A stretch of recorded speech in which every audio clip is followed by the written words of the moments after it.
With Diggs out of Buffalo, there is a void in the wide receiver room. A void that is surely to be filled. How will it be filled? Is it right now an empty chair that people judge harshly and say, Josh Allen's going to absolutely take a dive now? As Buffalo, the brass explained with this deal, the season doesn't begin today. They're still building. They're still creating. The draft is upcoming. This draft class has some of the best wide receivers we've seen come out of the college game for quite some time. And two wide receivers are still in the mix in potential deals that a lot of people say can't happen. But we're going to talk about why they can happen. We're going to talk about the likelihood of them happening. And we're going to talk about the likelihood of a rookie wide receiver becoming a star in Buffalo with this vacancy left by Stefon Diggs. The Fantasy Football Show Diggs Aftermath Edition, 8 p.m. edition begins right now. Live from the FantasyFootballShow.com studios. It's the Fantasy Football Show. Live! Monday through Friday, 8 p.m. Eastern. Smitty is also live whenever news breaks. From the FantasyFootballShow.com news desk, here is your breaking news.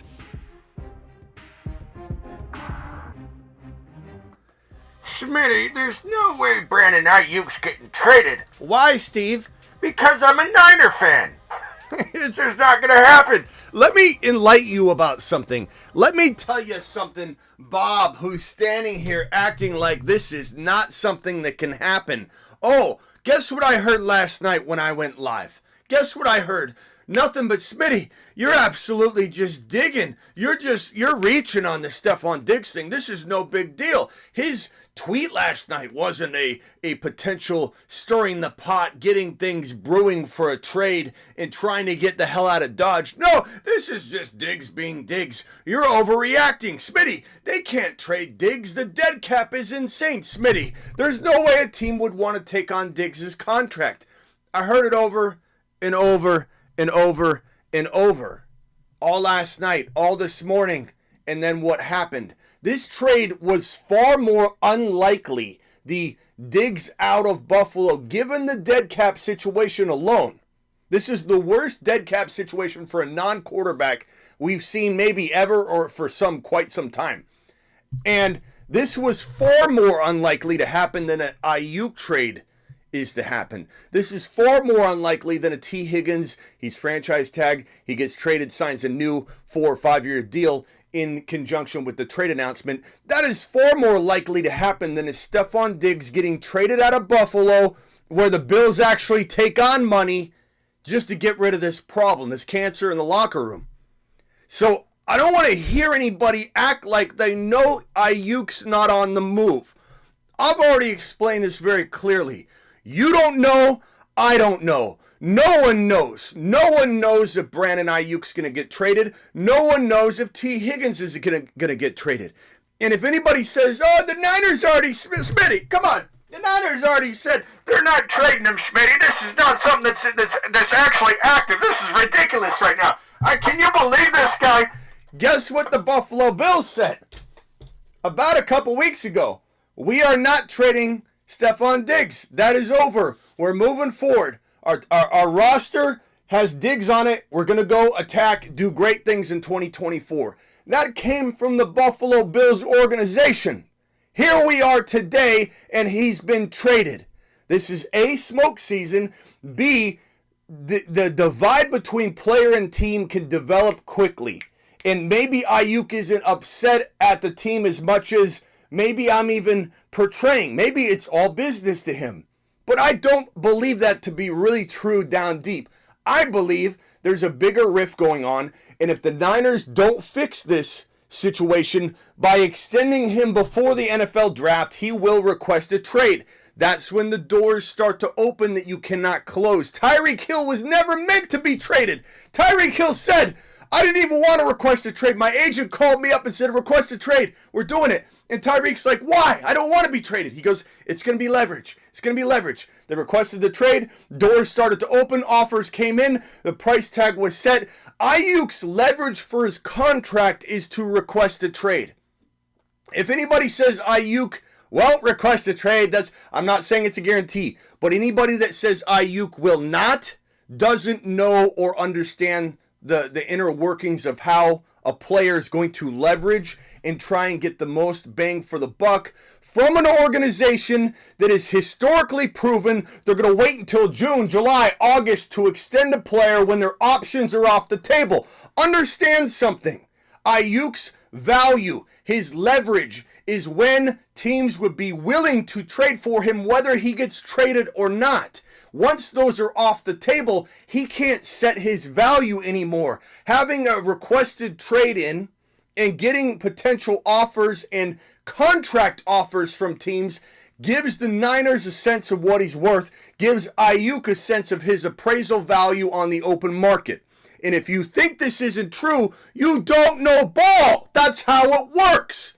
If Aiyuk thinks they're going to get a deal done, they've got these backdoor conversations going where he's starting to feel comfortable. You'll see him dial back his social media chaos. Right now, he's ramping it up. He's ramping it up. If you don't think Aiyuk is in mode and striking distance to potentially request a trade, again, not guaranteed because the deals and talks, they could get moving, then you don't know what's going on. You don't know it, and it's okay. I'm here to explain it to you. But no one knows if or when or how this is going to go down, just like the Diggs trade was so unlikely.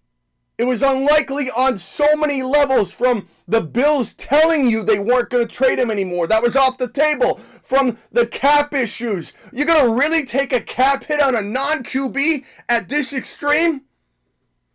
Everything seemed okay. Diggs says he was fine. He wants to play with Josh Allen. Josh Allen wants to play with Diggs. Yeah, this marriage that everybody said was fixed. We never seen him in public. But this marriage was supposedly fixed. No, it wasn't. This is a cancer. And we're going to get to Diggs and how he's no lock in Houston. And he could, in a way, disrupt the locker room. So we'll get to that in a minute. But I just want to be on record saying, if you're being told by somebody next to you, especially in the chat, that has a logo of a certain team that says Aiyuk's not getting traded, or better yet, I say Aiyuk is going to probably request a trade if this doesn't go in a better direction really fast. If someone next to you says, no, he's not going to request a trade, there's no way. He just went, why would he request a trade? I don't understand. This is making me upset. That is a biased fan. And that's okay. We accept everybody here. But Aiyuk has got one piece of leverage, and it's not even all that powerful, especially with an organization like the Niners, who don't really let people push him around. That's one thing I'll give John and Kyle. They don't let players push him around. But here's what people don't understand. There's two components involved in a trade. One is disruption or unrest between player and team. And if another team comes in and offers a trade that the other team that is tired of the disrest and the unrest and the stress about it, and the offer from the incoming team is too good to refuse, it's an offer too good to refuse, and there's unrest and no trust and no closeness in the deal at all, then a trade gets executed. It's that simple. It doesn't matter what you think of Aiyuk. It doesn't matter what I think of Aiyuk. It doesn't matter what Bob thinks of Aiyuk. It doesn't matter what John and Kyle have said about Aiyuk. Kyle Pitt said that it was a complete lie, that a phone was picked up and Kirk Cousins was like, what do you want for your number 8 jersey? Which it was a complete lie. Did that conversation almost immediately happen, like days later? Yes, just because somebody says we didn't have that conversation or that trade talk about the Jaguars' number 17 overall pick doesn't mean the Jaguars didn't pick up the phone and say, hey, we might be calling you about Aiyuk next week. Okay, see you later. You don't know. You don't know what's actually going on. Not to mention, it is smoke season. So I just want to clarify that these guys are not off the table just because the team even says so. We got proof of that in the Buffalo Bills situation. We also know that the animosity between player and team can fester and build and then all it takes is an offer a team can't refuse, and the player's gone. It's as simple as that. There's no other recipe. There's no other explanation. There's no other person who knows more than anybody else. There's a lot of this stuff we don't hear about. We don't know how bad it really was with Diggs. Maybe the last night's tweet was a reaction to something he knew was already happening, and I've heard rumors of that too. So we don't know some of the things and the inner workings and the stuff going on. But when people say Aiyuk isn't at a potential boiling point, when he's tweeting Tomlin, going on Nightcap, and having a conversation and saying things like, if I don't get my bag, I'm walking. Does he have leverage to walk? Not really. Do I understand that? Yes. I get that. I've explained that 100 times. His leverage is very small. He's under contract. His fifth-year option was picked up. He signed it. So what leverage does he have? Request a trade. Niners might even deny it. But if he requests a trade, he gets to have somebody make an appraisal value, and that will make the Niners start to move. If the Niners disagree with the appraisal value, the team is willing to pay Aiyuk way more than the Niners are willing to pay, let's say. Obviously are willing to give up a lot of draft capital as well because they value Aiyuk so much that they're going to give him the bag. And if T. Higgins or Aiyuk is set up in a trade somehow, the contract goes with it. That's the nature of a sign and trade. When you give up enough draft capital to go get a player like T. Higgins or Aiyuk, which will cost maybe a late first rounder. Higgins could be like a second or maybe a late first. Aiyuk would be a pick near 15 or 17 and above. He's not getting you a top 10 pick. People are delusional if they think this guy's going to get a top 10 pick. He still comes with the obligation of paying him a big bag. A bag that he's going to expect to be above Ridley's $90 million, something around 55, 60 million guaranteed, 24 plus million a year. Let's talk about Diggs. Let's talk about Houston. File on in. Hit that like button on the way in the door. 187 of you in here at this current moment in time. Phone lines will be open in a second. Let's just talk about the fact that Diggs is not a guarantee whatsoever to be an electric addition to the Houston Texan offense. Now, I like it. If I was in this position as Caserio, and Nick Caserio has done amazing work, by the way. But if I was in this position and I had to make a move, I would have done this move too. I would have done this move too, but I would be very quick to say that I'm not going to let Diggs infect my locker room. I'd even say there's a chance that this thing derails in a way that Diggs isn't even either utilized. Is he cut? There's a chance that something like that could actually happen. The other thing we need to keep in mind is the overreaction to the values of Nico. Nico needed an overreaction because Nico was going in the second round, which is something I did not at all want for any of you. And I would beat a drum over and over and over, beat a dead horse on the topic of stop taking Nico Collins in the second round when Tank Dell's going in round 4. The overreaction to Nico might adjust his value to a point where I still don't want him, but I like him. You know, let's say Nico fell to round 4. We'd have a different conversation. If he falls to 3, I think that's where he belonged before this trade. I think Nico was a third rounder. I think Dell was a third rounder. Dell goes in round 4. So Dell's the value in round 4 prior to the Diggs acquisition. And now Dell's going to fall to round 5 or 6 or maybe later. I don't really know. You don't know. None of us really know.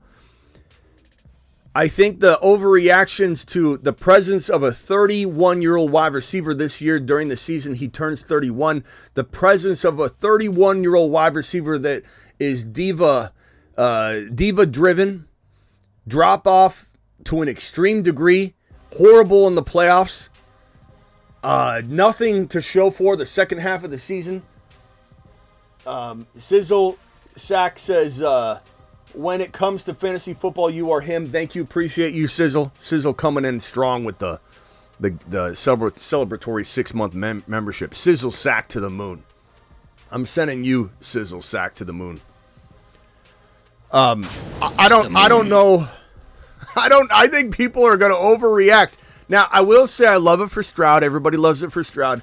It's kind of funny when people say Stroud's going to be, this is going to help him. Like, we know that. Everybody knows that. There's no secret now. Stroud's probably going QB 1, 2, or 3, locked and loaded. I think this presents a buy low opportunity for Jalen, for Josh Allen.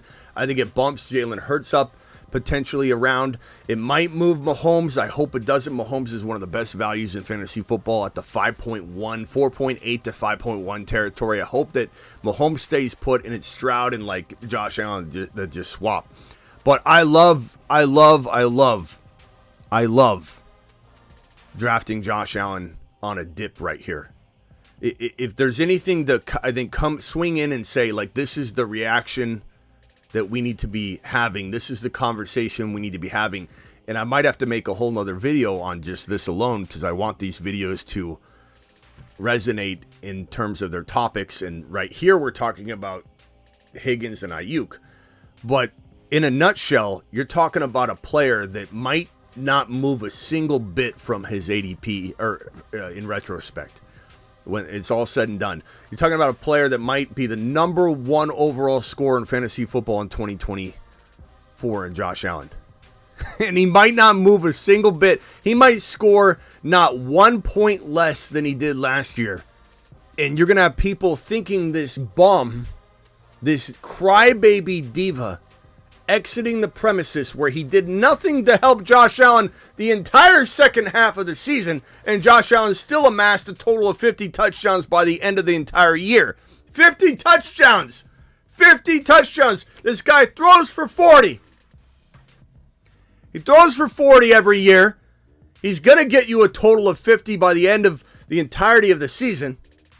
And you're going to worry about a guy that did very little to even assist him in the second half of the year when he was on fire? We're going to allow this man to affect Josh Allen? Please sign me up for that. I'm here all day long for that. All day long. Tell everybody. Tell everybody. Tell everybody.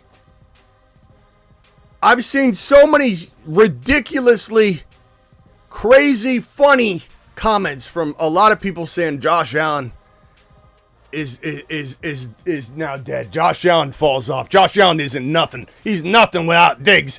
I say yes. I say yes. I say yes to that. Spread the word. Tell everybody Josh Allen is going to get hurt from this. Josh Allen's going to get hurt from this. Josh Allen what is he, a 5th rounder now? Let's just throw him in the 5th round. 5th round. People are wild. I love it. Josh Allen, Smitty, who's he going to throw to? What was he doing before? This means nothing. He was doing nothing. Josh Allen didn't even trust him. You can still ask that same question if he was still on the roster. They have the number 28 overall pick. In what is considered one of the best rookie wide receiver draft classes we've seen in a long time, what are all the Josh Allen haters going to say tomorrow morning if a T. Higgins trade does end up happening tonight? What are Josh Allen haters going to say tomorrow on this short, let's just say it's a short dip, and the Bills acquire Aiyuk in a trade tomorrow? Smitty, that can't happen. I'm a Niner fan. It can't happen. Everybody's going to go, damn, maybe I shouldn't have overreacted. And even if Higgins doesn't go anywhere and Aiyuk doesn't go anywhere, which are obviously possibilities, this number 28 overall pick could be moved up from 28. This is a team that hasn't drafted a first-round wide receiver since, I believe, 2014 or whatever it was. It's been a while. It's been like a decade. They haven't needed to for quite some time. We don't know that that's necessarily their MO walking into every draft. It's just you've had Stephon Diggs for a while. So we don't know what they're capable of doing. Xavier Legette is sitting here at 28 overall. Brian Thomas Jr. could fall somewhere into the late teens maybe, or early teens. You trade the 28 up. Odunze, my favorite wide receiver in this draft class, just off pure value. Everyone knows I love MHJ, Neighbors, and Odunze almost near equally, but because no one else sees them as equally, that makes Odunze a freaking value, and he's an absolute Marsman extraordinaire. He's on a shuttle to Mars. Or wait. Marsman. The Moon Man. Moon Man extraordinaire. Roads in outer space. Look at him. Look at him. But there's a chance that this team trades up real big and says, let's go get a Rome Odunze. And then what's everyone going to say? Okay, and in a worst case scenario, you take Keon Coleman, you take Xavier Worthy, you take Xavier Legette, you take Malachi Corley, you take a Lad McConkey, you take someone like that, they're going to be fine in Buffalo. Kincaid is a huge winner here. We've got Josh Allen as a big winner because he doesn't have to try and trust this guy and mess up with his game. Because Josh Allen is being forced time and time again to drop back and say, Diggs is open. This guy's further downfield. I trust him more. Damn it, what do I do? His game is destroyed. He's waiting on all this decision making that is relying on a player he used to trust that doesn't trust anymore, and he's in the way. And so Josh Allen goes up alone for that simple fact. Number two, they will replace Diggs's decaying value with the rookie like that. You put Legette in this role, you don't lose anything. He's 31 years old this year. Josh Allen actually increases in my mind, especially with the dip in ADP. Because there's a big difference there between do I like them more at cost now? Yeah, Josh Allen drops into, I don't know, he was maybe like a second to third rounder. Now he's more like a mid-third to maybe top of 4. Josh Allen, I venture to say, drops to 4 in a lot of people's minds. Kincaid, Stroud, probably the biggest winners on paper, right? Josh Allen's a winner in terms of value. He drops. He's a bigger value now than he ever was because he drops. Kincaid goes up in value. We can't kid ourselves. People are going to be all over Kincaid right now. But Kincaid's a huge winner. Kincaid's a huge winner. Even if they brought in Legette, even if they brought in Aiyuk, even if they brought in... He's still a big winner because the team is basically triple stamping a double stamp that they love this man, and he is the future pass catcher in this offense.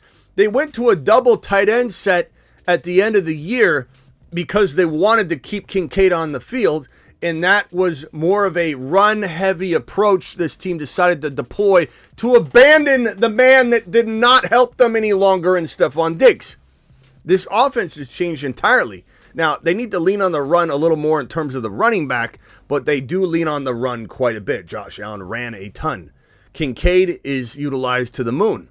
Kincaid goes to the moon. Kincaid is an absolute superstar in the making.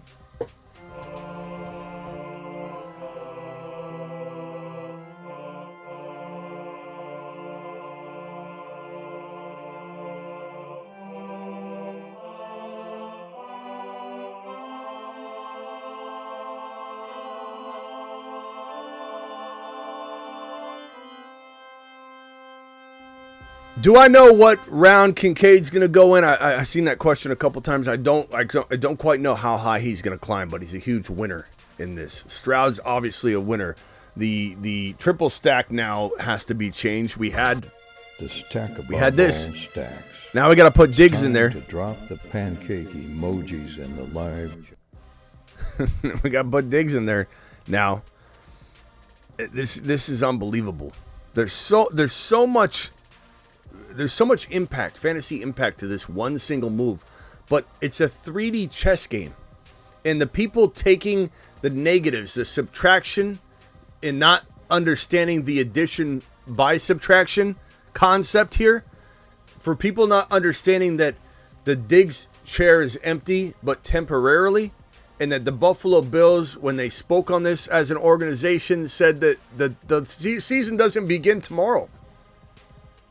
We just poked a hole in our boat. This is my words, not his. But what he's essentially saying is we just poked a hole in our boat, and you're judging us for the sailing that we're going to do in August. We're not only going to fix the hole, but you're judging us in August for what we have right now in April. And that's a foolish move by the layman. The layman doesn't understand the NFL draft hasn't even occurred yet. The layman's starting to judge a wide receiver room that has an empty chair in it with a plethora of options to fill said chair. What kind of person judges a wide receiver room in April and speaks to it publicly and puts the receipts out there and says, who's Josh Allen gonna throw to? Am I right? Wait, it's April? Oh. Like, what are you doing back there? What are you even doing back there? You're in April and you're laughing at a bill. Tell me you're a fan of a certain team with no knowledge about the NFL or how ball works without telling me it. We're in April, son. We're in April and you're judging an empty chair that's getting polished and ready for a new wide receiver to sit in it. He could be Leggett. He could be Aiyuk as you're laughing. It could be T. Higgins. It could be a handful of options. The Bills can do whatever they want. No, they can't. Yes, they can. If the Bills wanted to overpay for Aiyuk, they would get an Aiyuk trade done immediately if they wanted to overpay. If the Bills want to overpay for Higgins, they could get a deal done immediately. Why offer a trade the other team cannot refuse? Stop being naive to how it really works. It's a business. Everybody can be bought. Josh Allen to the moon. Stroud to the moon. Kincaid to the moon. Tank Dell is a winner in this situation because people don't understand it's a 3D chess game. And this man already was a steal at round 4. Now Tank Dell falls to round 6 or 7. Mashed potatoes. Yeah, buddy. I'm all for that. Oh, but Smitty, he's the third wide receiver. Is he the third wide receiver, Bob? Who said Diggs was taking one of Nico and Dell's starting slots? Let me tell you something. 20 plus years. I don't even know how many plus years. 25, 24, 28. I don't even know anymore. That's how long you've been in the industry. 20 plus years of doing this professionally. And let me tell you something, okay?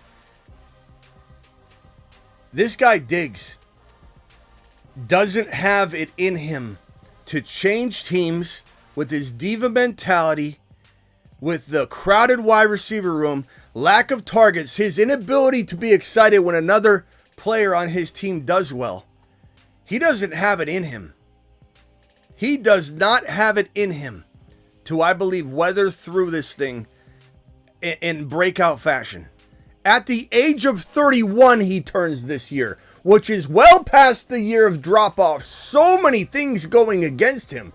Changing teams is never easy. And what I was trying to say is, doing this 20 plus years professionally, I can tell you that moving teams for a wide receiver, it works about half the time. And he doesn't have enough time to adjust. His first year could be rocky. This might be the only year he can give 110%. And a non-rocky year with a diva mentality in a crowded wide receiver room at an age of 31 is a bunch of red flag recipes stacking on top of each other. And maybe it works out. I'm not saying it's an impossible scenario that he ends up thriving for, let's say, even half a year, then gets hurt, and then everyone's like, well, that was fun while it lasted, but he did do well for 6 straight games. 6 straight games. He had 5 100-yard games. He had 5 touchdowns, and then got injured. It was fun to watch, and had he not got hurt, it could have continued. I'm not an idiot. Okay, I know that this is a possibility on the board. This is the probability of that happening is in play. How likely is it? Very unlikely when you consider 31, when you consider the fact that he's a diva, when you consider the fact that moving teams is not a good recipe for a good season for a wide receiver, when you consider that there's no real chance he unseats Nico or Tank Dell, you think Stroud's going to set aside the two men that helped make him? The two men he loves so dearly? The guy Tank Dell, who he said draft that man, the moment the Texans drafted him, he picked up the phone and said, in day 2, you better draft Tank Dell. And you better do it live because I want the man. He's my best friend. We're bunk mates. We push the bunk beds together. More room for activities. And Tank Dell's been doing things that have made us thankful ever since.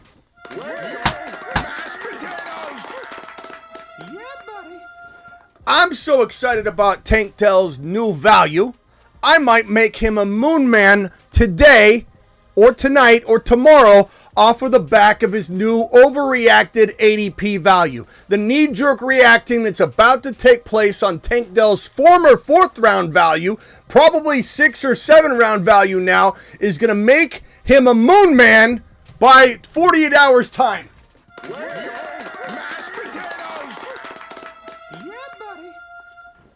You can get on board, or we can take away your Bijan card.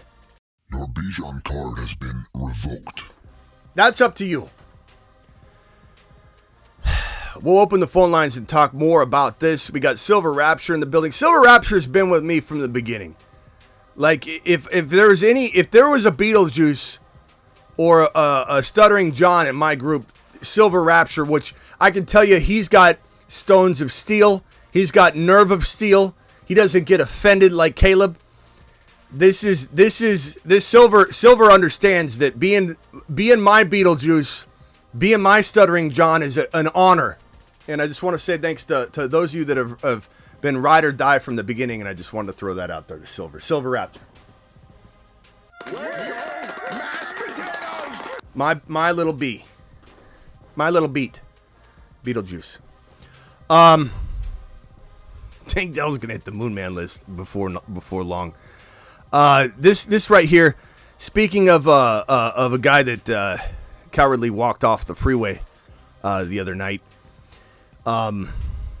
he had issued an apology on Instagram, and let's just say, like, this doesn't do any justice for me. You know, you already made your bed, you already showed your character, you abandoned injured people. Thank God they weren't injured bad. But you're looking at a man that apologized on his Instagram. You're looking at a man that says he's taking full responsibility. Maybe he is now. We don't even fully know what that means. Full responsibility, like answering the phone. Full responsibility and like, hey, I'll come down and talk to you, which he reportedly did. Chiefs wide receiver Rashee Rice said via social media that he met with Dallas police on Wednesday and takes full responsibility for his part in the crash that injured 4 people Sunday or Saturday. Rice meets with Dallas PD, issues apology. Here's the apology. Today I met with Dallas PD investigators regarding Saturday's accident. I take full responsibility for my part in this matter, and I will continue to cooperate with necessary authorities.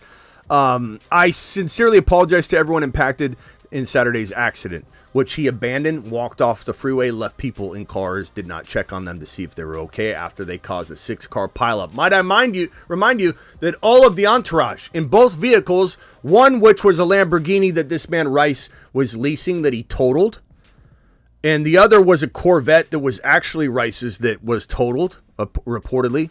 About $1 million worth of vehicles left on the freeway, and all gentlemen, I say gentlemen and I don't really mean it, 4 or 5 of them, jumped out of the car. Not one of them went to assist, and they all walked off the freeway in cowardice fashion and abandoned the scene. And this guy's taking full responsibility. We'll see what that means. And to me, this sounds like a really nice, well-written thing to say. I don't want the media to know I'm suggesting that my friend was driving. I wasn't actually driving, but I take full responsibility for my part in this. And let's hope it just goes away. I have a feeling that's how I feel that this is happening. I have a feeling this is being worded in a way that we aren't hearing the details so we can call them out, and we'll see what happens. And, you know, we've heard from several people that this thing sometimes is about money, and the NFL does nothing. And if you bet against the NFL or you bet in favor of the NFL not doing anything, you're going to win 80% of the time. But let's assume there's a 1 to 2 game suspension. Let's assume this is in his head. Let's assume there's civil lawsuits for the entirety of the season, which I can almost guarantee you is going to happen at some point. There's no way a 6-car pileup with a guy walking up the freeway in this fashion isn't going to trigger somebody to probably file some sort of civil lawsuit. And so he'll be tied up in that. He's going to be in his own head. We went over this yesterday. I don't even want him at 4.1. And I know people are going to say, Smitty, I'll buy him on the dip. You buy him on the dip. I'll take Mahomes. I'll take Josh Allen, who's now going to fall to 4.1. Josh Allen or Rashee Rice, give me the early quarterback if that's what you call it. If you call early quarterback 4.1, I got a bridge to sell you. Mashed potatoes. Yeah, buddy.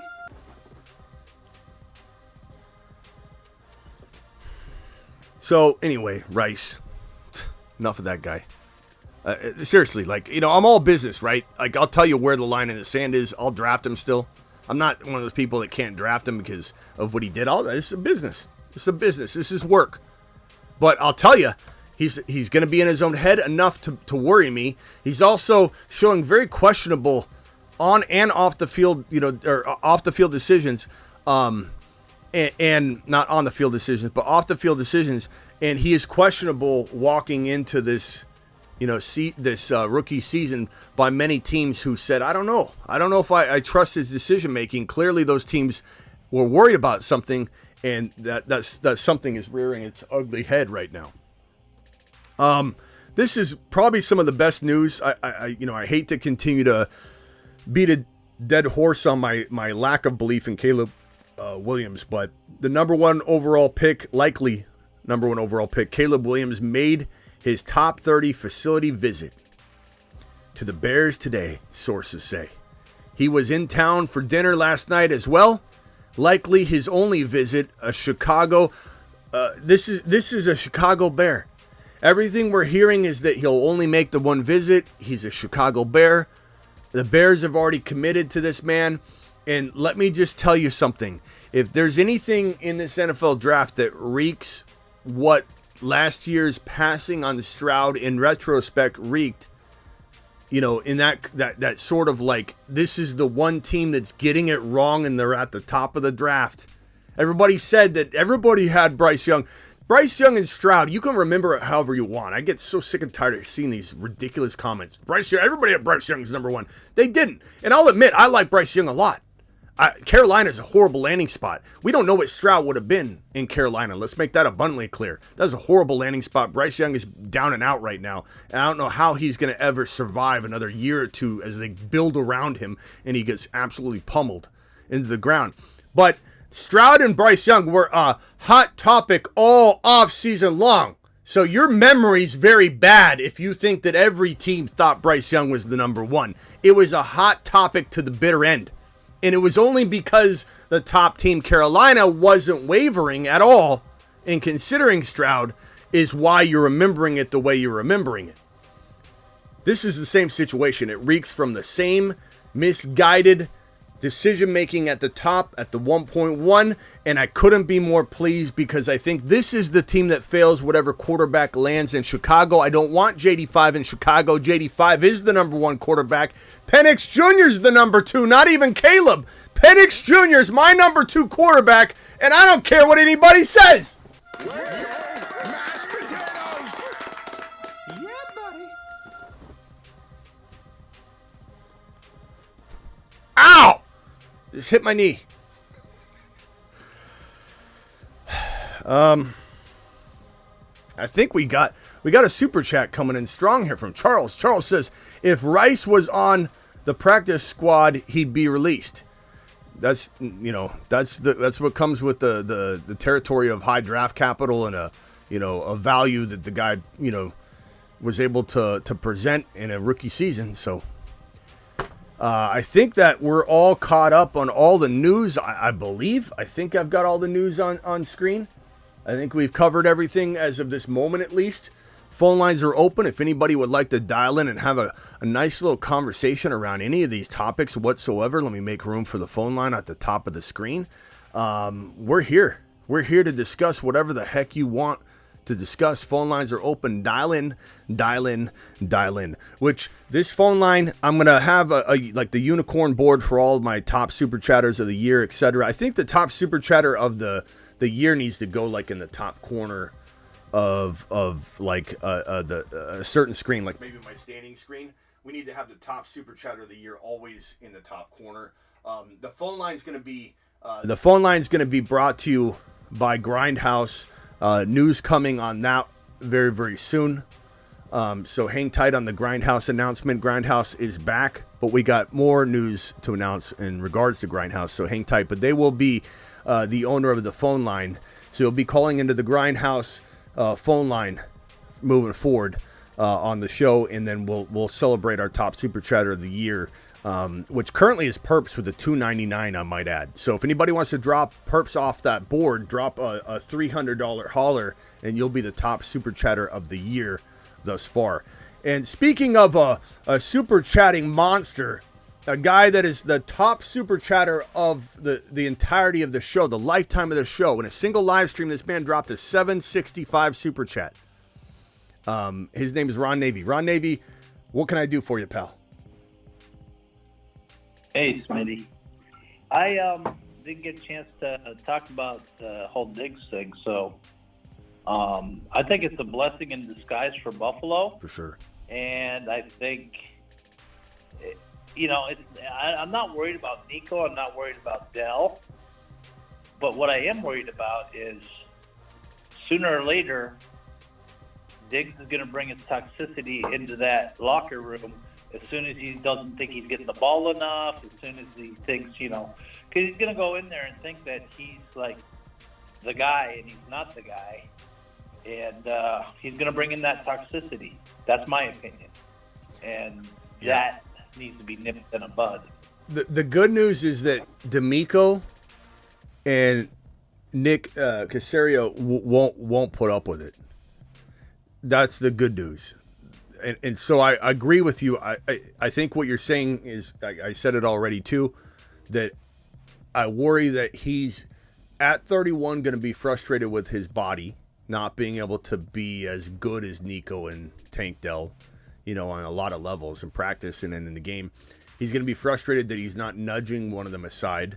He's going to be frustrated because he already is proven to be a person that's not happy for his teammates when they win or score or anything. If it's not him, he doesn't even want to celebrate it. And he's hard to trust.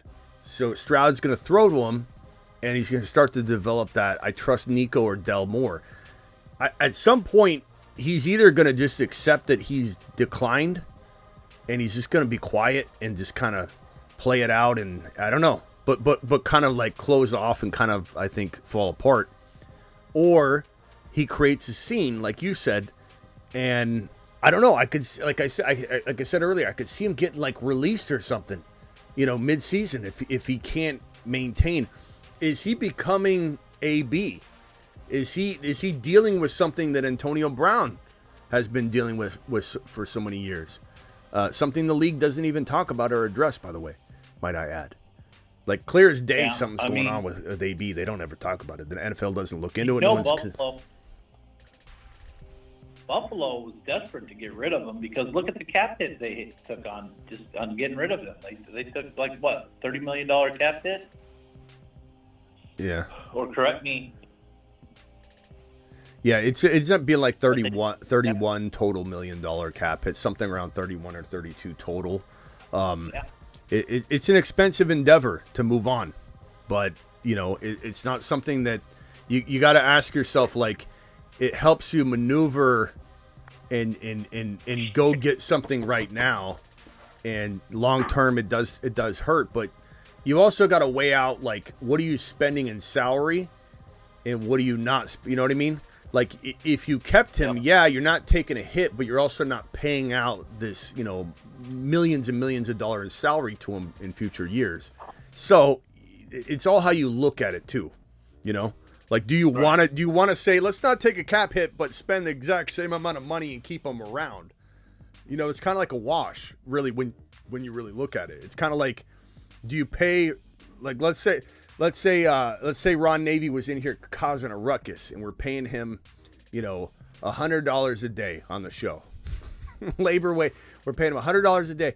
And if we could pay Ron Navy, if no matter what we're paying Ron Navy, or we can release him and just lose the money outright, either way we were paying it, right? You're paying him $100 a day guaranteed for 7 days, let's say. So $700. Or we cut him, and let's say we pay $750 to cut him. But we were going to pay him no matter if he was here or not here. So let's just cut him and get rid of him because he's causing a ruckus. That's essentially how you got to look at it. Like, it's, you know, it's not like they're just freeing themselves from the cancer that is the, you know, in the locker room. That he's a mess. He's an absolute toxic mess. And more than anything, it makes Josh Allen's job really hard trying to decide if he should throw to Diggs or throw to another option, especially when Diggs is maybe slightly more open. But he's like, I don't trust him.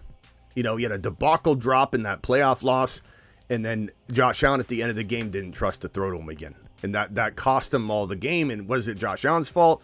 You could say whatever you want, but like, he needs somebody else. They have a plethora of options, which I know a lot of people don't want to admit that are on the table to a degree in Aiyuk, Higgins, and then rookies, but they're all very good options. All options that are better than just Diggs right now at 31 years old in his diva mentality, you know, existence that he, you know, like Diggs at 31, doing nothing at the end of the year. Literally the second half of the year, he did nothing. Legette's better than him. So when people say Josh Allen takes a downtick in value, it's like, how do you say that? Like, replacing Diggs with Legette would be an upgrade. Replacing Diggs with McConkey would be an upgrade. You know, and man, Kincaid to the moon. I just hope people don't draft Kincaid like 4 rounds higher than normal. Like, I don't know where his ADP is going to settle. But I'm excited for Kincaid. Yeah, I mean, especially his second year. I mean, he'll even be better, and he'll be utilized more now that Diggs is there. So he's no longer the rookie. Yeah, and really, you know, just reminding. Look at this. Not only, I mean, Kincaid will probably take on more of a receiver role, depending on who they get. But even if they get a rookie, that rookie's probably, you know, going to have to go through some growing pains too.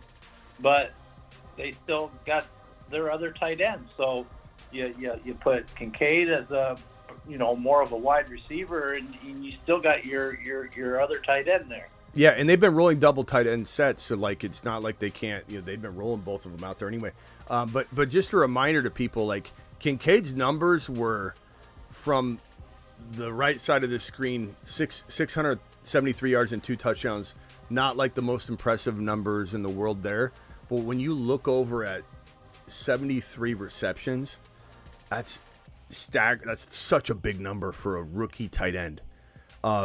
That is such a promising number. If anything, it's like this should have been 900, 800. Some of it was situation. You know, some of it was just, you know, the play calling. Some of it was Diggs. Some of it was a whole lot of different things. But that 73 number is going to become 90, 95. It could even be 100. And I think the 9.2, which is not a high number average-wise, that could range in like the top 30. It could be similar to these other numbers, like 34. He'll be 30, like he's 34th and 50th in receptions. He could be 34th, 40th in average, which is going to put him at like a 90 to 100 receptions for 1,000 yards and maybe 8 to 10 touchdowns. That's kind of what I envision for Dalton Kincaid. We'll call it 90 something, 1,000 even. It's not even a hard number to get to with the the extended games. And then 8 to 10 touchdowns. That's a something else that we have really. Well, maybe you have. I've been, but I mean, Josh Allen, right? How much do you think he's gonna not make so many bad decisions this coming year, and all of a sudden you're gonna see him making better decisions, getting the ball, because he's not gonna have that pressure of Diggs in his ear saying, I need the ball more. I need the ball more. Yeah. I need the ball more. I need the ball more. Yeah, we definitely. And I think that's great for Josh Allen. Yeah, we definitely covered for his mental. Yeah, definitely covered that in the sense that, like I was just saying a minute ago, like Josh Allen doesn't trust Diggs. Diggs dropped the ball at the, I think it was the beginning of that final playoff game last year, and then he didn't trust him at the end of the game. So Josh Allen's having to drop back and say, do I throw it to the deeper wide receiver that's not as open, or a more open Diggs who's dropping the ball and doesn't even care about the game? So, yeah, I think it's messing with Josh Allen. I think that Josh Allen probably, he said he didn't know that this was happening, but he probably didn't know it was happening. Like, everybody's it's a play on words, right? I didn't know this was happening right now. But did he know it was happening, that it was in motion? Absolutely. And I'm sure they totally have had conversations with him and say, like, what do you want us to do? And I'm sure he's like, look, what do we do? What do we do? He's not resolving the problems. He doesn't even want to be here. And he's never going to really want to be here. And every chance he gets when someone makes a comment like last night, which is how all this kind of got started, when I wonder if Robert Griffin III actually initiated this trade by this tweet. But he said, is Stephon Diggs essential to Josh Allen's success? And then somebody commented off that and said this, and said, does Josh Allen benefit from having a top-tier wide receiver? Yes. Is he essential to his success? No. Then Diggs' response was, sure. Are you sure? And then, of course, I had to respond underneath that. I said, you're dead weight at this point, Diggs. You're dragging the ship down, pal. Make a few more waves tonight so they trade you already. And then, and I'm not saying I had anything to do with that, but you got to wonder if Robert Griffin the third had an issue, or had a assist here getting him traded, or was all this, are you sure about it, his negative reaction to rumors he was getting shipped? I don't know. He could have had a blow up behind closed doors and this was him like letting it out, I don't know. But bottom line is, dude's gone. Let me hit these super chats real quick, and then I got a full phone line here, so Ron, stay there. Can you explain how the Bills got second for Diggs when LA only got a 4th rounder for Allen? They sent a 5th and a 6th too, but it still makes no sense. Thank you, John. There's a lot involved in it. There's financials. There's a lot of contract that's got to be taken on. And so, there, and then there's so there's a lot of like different layers to this thing that make it hard to like compare, and some of that's like even worse for the contract and the trade. But I would say that Diggs is just a bigger name, but I don't think you're wrong, John, in saying that Keenan Allen should have demanded more.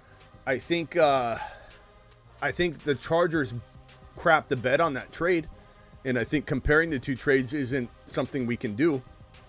I think Harbaugh's going in directions that no one is going to understand until it's all done. And everyone's going to be like, crap, this guy's going to be so boring for fantasy. He's going to water down that team, and it's not going to be very fantasy friendly. Even the running game, they're bringing J.K. Dobbins in, it sounds like, to go with Gus Edwards. These are both Baltimore Ravens. Where's his brother coach? Baltimore. What's going on here? Are you going to bring in talent, or are you bringing in family? And on top of that, what do you think he's going to do in the draft? Draft nothing but Michigan players. If that doesn't tell you this man will draft the most Michigan players he can find, that he's going to bring in J.K. Dobbins from Baltimore, his brother's team, and Gus Edwards from Baltimore, his brother's team, to head his running back crew, what do you think he's doing? He doesn't assess talent the same way we do. And I'm not saying he'll fail, but he's not what everybody thinks he is. He's going to come in and have this fantasy football well-oiled machine. He's going to water Herbert down, and Herbert's not going to do anything.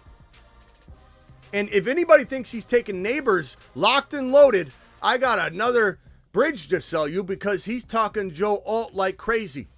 And they're going to probably go offensive line. But anyway, John, you're not wrong. I don't know how. There's other compensation there too, so it's not like it was straight for a second-round pick, though. There was other draft swaps and everything. But, to get a second-rounder out of it's good, but there's so much of a hit that the Bills took, the dead cap, that they probably can explain that in a trade like, hey, this isn't worth it to us unless we get this because we're taking a huge dead cap. You know what I mean? So there's a lot of that financial stuff that make it harder and for a team to make a deal. Nick Caserio, Smitty, I remember when you talked about him and called it. What a great job you have done. Thank you for all your hard work. Thank you. Look, we got two people on the phone line. One here, your boy Smitty, that told you Nick Caserio was gonna turn this whole Houston thing around. He's the best GM in the National Football League. Now I believe him and Adam Peters are side by side the two best GMs in the National Football League. And I said that this Houston Texan team will become the next big team. Ron Navy told you that Stroud would be a superstar, and Stroud's a superstar. So the combined efforts between Ron Navy and I on this Houston Texans situation has been magnificent. So Ron, good job on that. Caserio is an absolute mastermind, and when he brought in D'Amico Ryans and said let's turn this thing around, got rid of Deshaun Watson because he stepped in. Nick stepped in as GM when Deshaun Watson was sitting dormant, benched, and useless, and he got rid of him, made the best trade in NFL history, and the Browns then signed him to the worst contract in NFL history. That was Caserio. He knows what he's doing. And this Houston Texan team is phenomenal. And maybe this move ends up, they regret it, but it's kind of worth a stab, to take a stab at Diggs, especially if you've got D'Amico and you got Caserio. They're not going to put up with any crap. They'll literally get rid of him if he's going to put up a fight. And maybe that's what Diggs wants. Who knows? But very blessed with a $2 hauler. Tank Dell, always a moon man. Smitty, even with Diggs. Absolutely. I think Dell is going to be a newfound moon man value. I think everybody running from Dell in the 4th round is great. I like that. I want people to. But once he settles in at round 6 or something, we're going all in. Tank Dell to the moon at 6th round value. It's going to be insane. And the last super chat, I think, will catch us up here from Ray G. Did Stefan respond to your super chat? I don't think it was. I think you're talking about that Twitter response. It wasn't a super chat. I don't think he did. No. Also, were your favorite 2 first picks in fantasy, Gibbs and Kyron by far? Let's see. Also, my favorite 2. Oh, your favorite 2 are Gibbs and Kyron. I love these 2 running backs. They could be running back 1 and 2. Brees Hall could be 1. Bijan could be 1. I love all 4 of them. Ray G to the moon. Thank you for your super chat. All right, hold on, Ron. Unless you got something short, let me roll over to the other phone callers real quick. No, go ahead. All right, let's go over to Theo, then to Joel, then to Young in the order in which I received the phone calls. Go ahead, Theo.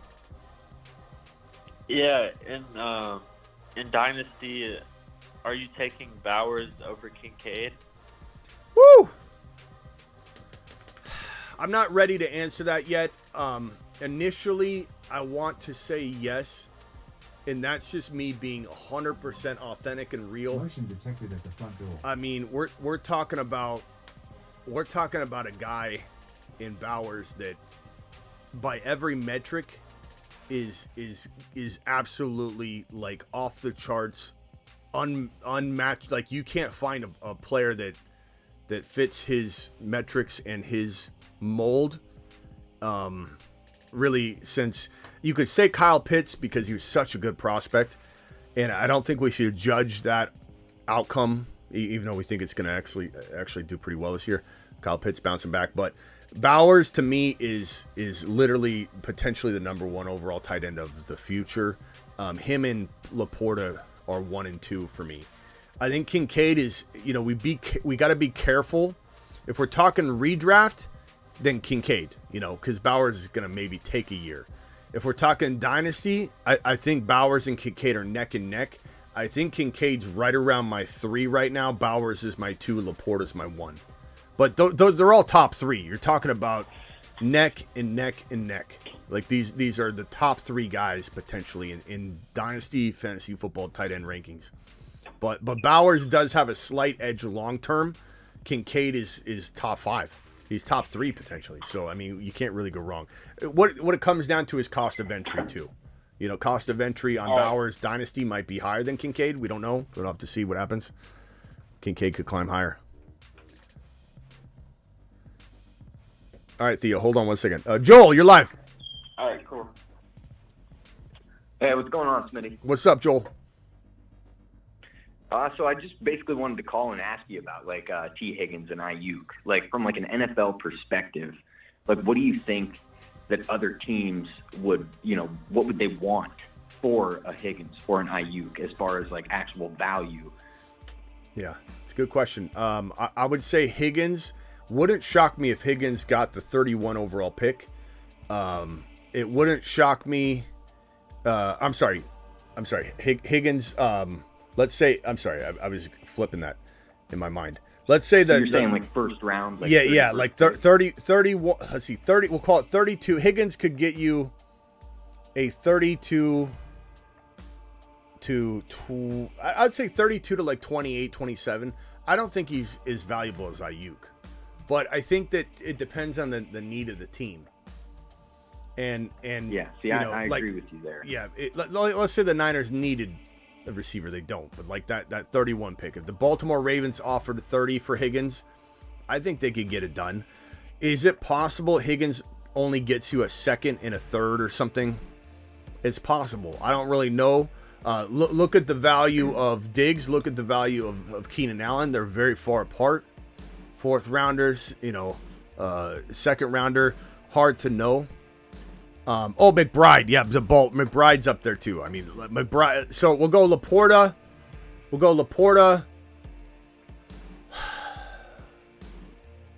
Let's go Laporta, McBride,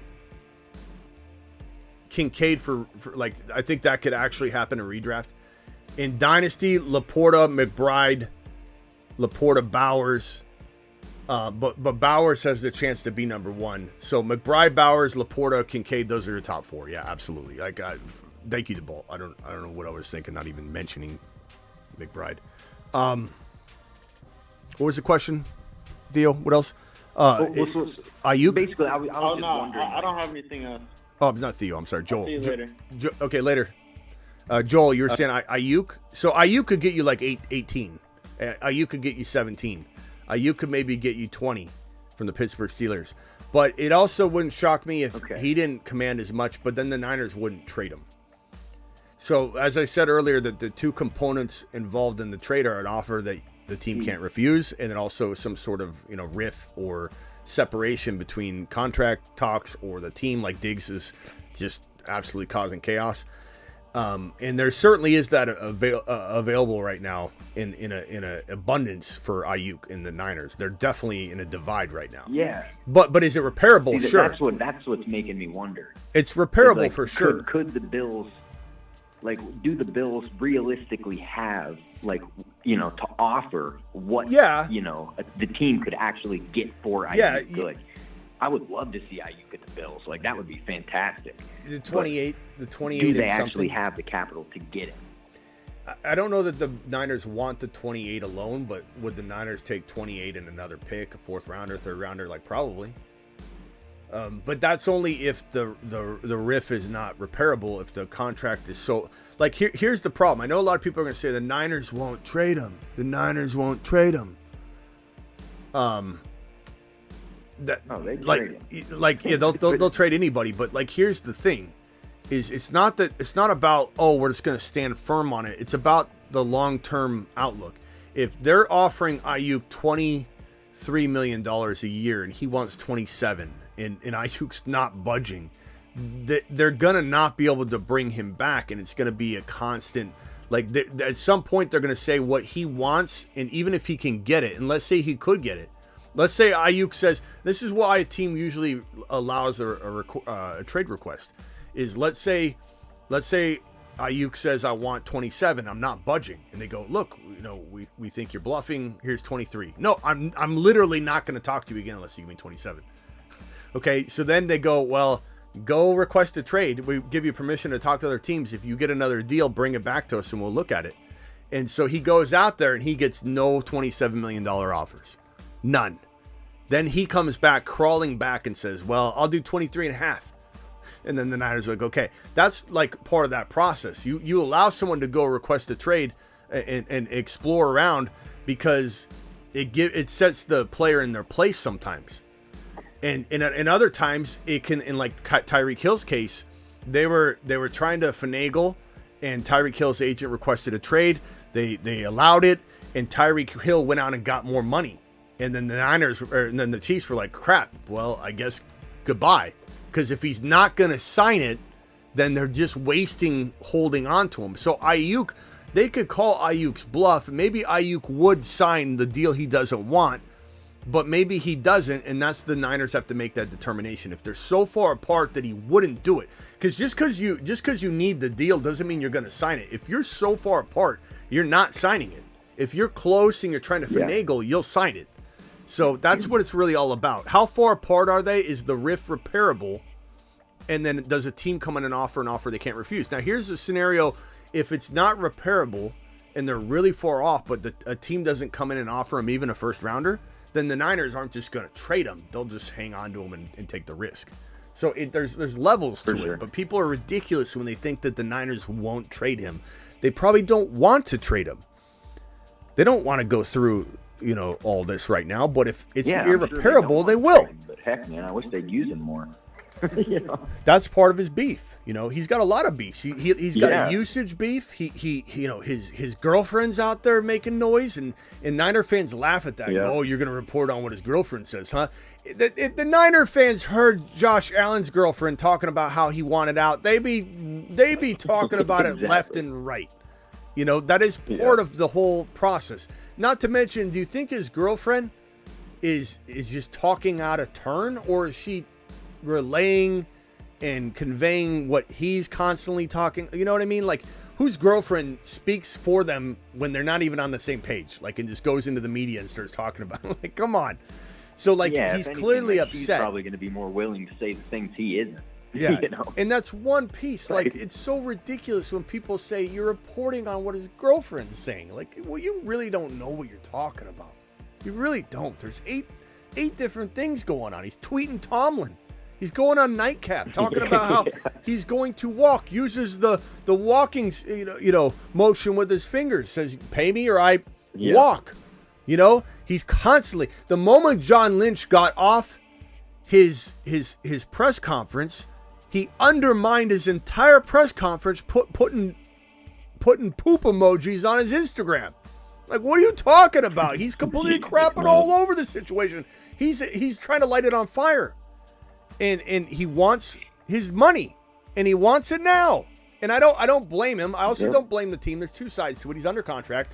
I get that, but the league has made it abundantly clear this is the process for contract year players. It's not illegal to do. It's a widely accepted practice. It helps the team sometimes. It helps the player sometimes. Sometimes it helps the player more than the team, and it's annoying. Sometimes it helps the team more than the player, and it's annoying to the player. But it is an accepted, widely accepted part of contract negotiation to, in your contract year, if you're blowing up, get an extension and play this little game. So I don't blame him at all, whatsoever. Hey, I mean, that's the way they set it up. It is what it is. Yeah. But all right, man. That's all I really had for you. All right, bro. And let me just clarify on my tight end rankings, because I want to. All right, hey Joel, appreciate you, bro. Hey, I appreciate you, man. Thanks. Later. Young, you're live. While you're asking your question, I'm going to rank my tight ends here. I'm going to say, Laporta. I'm going to say, this is 2024. McBride. I'm going to say Kincaid. Well, who do you guys have as 3 in redraft? Is it Kincaid now? Does anybody have Kelsey there? Hello? Young? What up, Smitty? Oh. Anybody? Bueller? No, I like your ranking right now. And then so Dynasty, the way this would change in Dynasty is Bowers gets inserted into this in Dynasty, and then it's just a matter of, like, I don't think McBride and Kincaid flip in Dynasty. They could. It depends on what Buffalo does with the wide receiver acquisition or draft. But Bowers, to me, is the one that just, I'm not sure if Bowers goes here or if Bowers goes here. He's so good. This is the wild card, but Dynasty, this would be my tight ends. I just had to remedy what I was just not even talking McBride when I was talking earlier. I was just in a vacuum. Doesn't it depend on what team Bowers goes to, though? Yeah, it could even go lower. Goes to a junk team with a junk quarterback. I think given Kincaid's situation is volatile still, And Bowers is certainly unknown. That Laporta, McBride, and Dynasty and redraft should be your 1-2 no matter what, safety-wise. But like if you want to be crafty, Kincaid could be in the top 2. You want to be crafty, Bowers could be in the top 1 to 2 in Dynasty. Go ahead, Young. You're live. All right, Smitty. Thank you, man. So, yeah, I asked you a question probably end of season, last season, and I think it's a good time to revisit that question now with everything that's happened today. So, I asked you I'm going into a keeper league. My 4 final candidates was Tank Dell, CJ Stroud, Dalton Kincaid, and Achane. Up until this point, my keepers were going to be Achane and Tank Dell, but now with this Diggs trade, I don't know. Yeah, it's Stroud and Achane. It's Stroud and Achane. No doubt about it. Not a hesitation. And while I don't want to tell you to keep the quarterback necessarily, especially in a 1 QB, but look, I mean, he's got insanely high value. And the bottom line is you're keeping the 2 highest draft capital guys here. That's your safeguard. That's like your answer key. You're taking your test. You've submitted your answers. Your answers are Stroud and Achane. I'm your teacher. I'm going to put the answer key over. And the 2 names that pop up are Achane and Stroud, because they're the highest draft capital guys. You can't make a mistake on this. You can draft Dell back easier than you can draft Stroud back. You can draft Kincaid back easier than you can draft Stroud back. It's as simple as that. There's really no debate anymore. And it's a good thing you got to wait.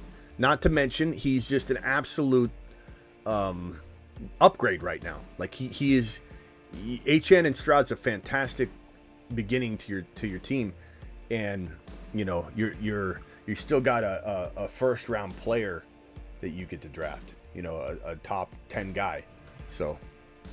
Yeah. I mean, and also too, like, cost of entry for all those guys was really good for me last season. Obviously, you know, Stroud I got off waivers. Terry. And then all the other guys very, very late in the draft. You know, some of the last rounds of the draft I got those other guys. Terry Roberts dropping. Hang tight real quickly. I'll let you keep asking other questions. But Terry Roberts dropping a $50 prediction and Watt on screen. Terry, I'm going to ask you to amend your 25 TDs though, because I don't know if you meant to write 25 or like 45. Because your prediction is Stroud has 4,500 yards with 25 TDs. Stroud's gonna crush 25 TDs. I just want to make sure we amend that to a higher number, because 25 TDs is like him sharding the bed. And honestly, 4,500 is fine. I think he could crush that, but 25 TDs is like, I don't know. That's probably like, I don't know, 40th in the league. No, I don't know what it'd be. Terry, give me another number. We're gonna upgrade this bad boy. He's dropping 25 TDs. Well, the thing is, if Terry would have dropped this prediction last year, because everybody missed like crazy because they went too bold, he still would have won it. So maybe I don't need to. Maybe I don't want to sway him.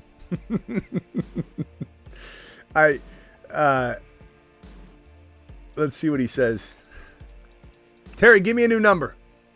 Give me a new number, Terry. Give me a TD number. Give me something around 40 or 50, pal. 25. He can do 25 in like 7 games. 47. 47. 4,547. Terry Roberts, Stroud, $50 hauler. Let's go, pal. Appreciate you, Terry to the moon. Alert. Super chat alert.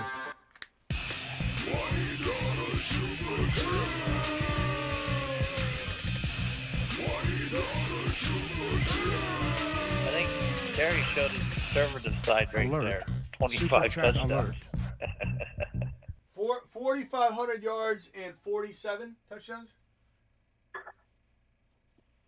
47. Terry Roberts on the board.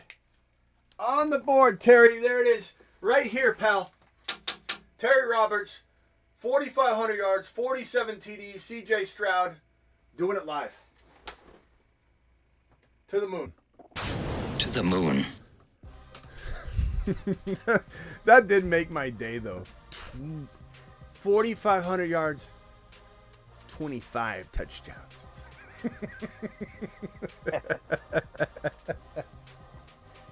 Mom, break out the meatloaf. He scored 25. He's going to get 25 by week 6. Oh, my boy Terry. I think he wanted to get. He knew 25 is a guaranteed. He's gassing him up. Stop gassing up Stroud. You're gonna increase his ADP too much. You keep talking like that, Terry. People are gonna be overdrafting this man left and right. Oh man, 47 will be nuts. Terry's gonna hit this on the money. I can tell it. I can tell right now. Big Terry in the building. I got Terry's intro here somewhere. Terry, hang tight. I haven't played your intro in a while. What's Terry Roberts' intro even sound like? Do I even have one? I think I have one, don't I? Yeah, here it is. Oh, he's scary, Terry. Yeah. Terry, he's scary. Terry's on patrol.